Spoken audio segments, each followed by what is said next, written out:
Today we'll use all the simple shapes we used in the last lesson, circles, ovals, squares, rectangles, and simple lines to make people and places. Hey everybody, this is kind of part 2 about this creating a scene. I'm going to break it down into detail in this video. So, I've got my workstation, I've got my clean piece of paper, I've got my practice sheets from the week before when I drew the oval, the square, and rectangle shapes into clothing so that I could draw people. So really I just need to draw the clothes, and when it comes to the face, it's just simple lines and dots and marks. So it's really simple. What you want to do for the bird is a circle, a D shape, another skinny D shape, or like a slice of lemon shape almost. And then that triangle beak, put them together, and you can make the bird's wings move or however you'd like it to be, like if it's sitting or in flight. So that's what you want to think about. If the person's raising their hand, their arm is going to be up, in front of the screen, or down. So those lines, those directional lines that we've talked about most of the year, diagonal, down, vertical, horizontal line is only right here and here and here. And if there was a neckline, and that should be drawn, see, like the collar, that's another detail.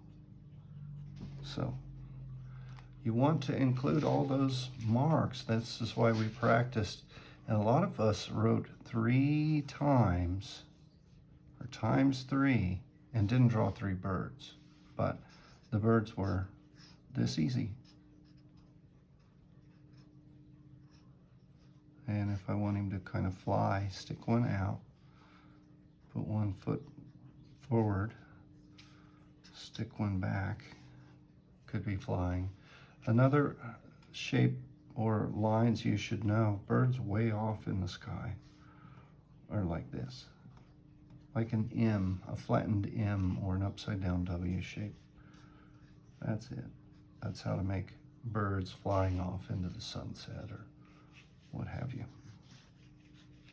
So you would have something like that, maybe in your landscape for a winter wonderland. So in my setting, this is my horizon line. It's hills or small mountains covered with snow. Here's a Yeti.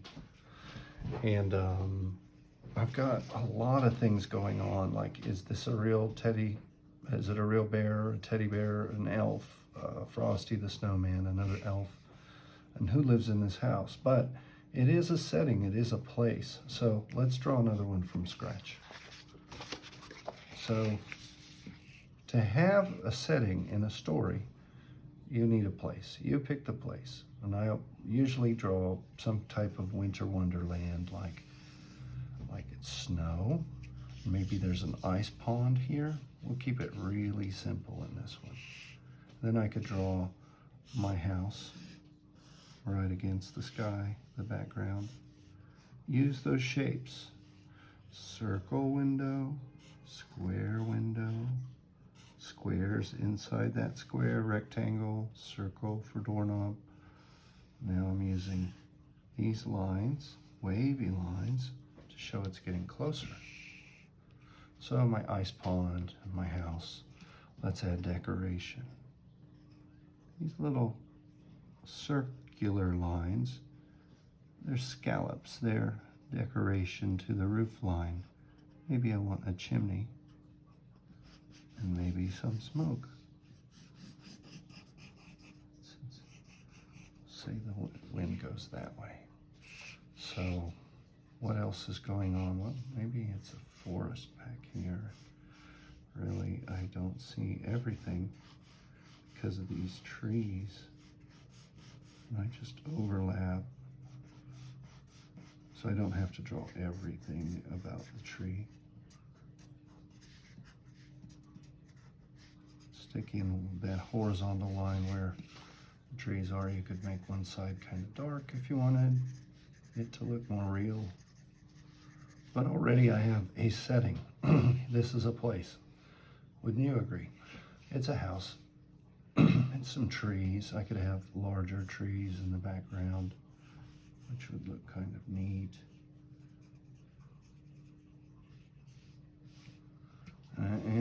create this whole thing, but try not to get in the way of what you're going to draw over the top. Now, I'm drawing with a black permanent marker. If I goof, it's there forever. If you use a pencil, then you can erase that and start over. But this is how to make a setting. Now, remember, include your characters. You need a character in your setting to tell a story. The character could be a bird. The character could be a person. Probably not a car. Sorry. Maybe if that's your thing. Put a face on it. We'll call it your main character. Name it. Write a story about it. There is a story about Frosty that's been around forever.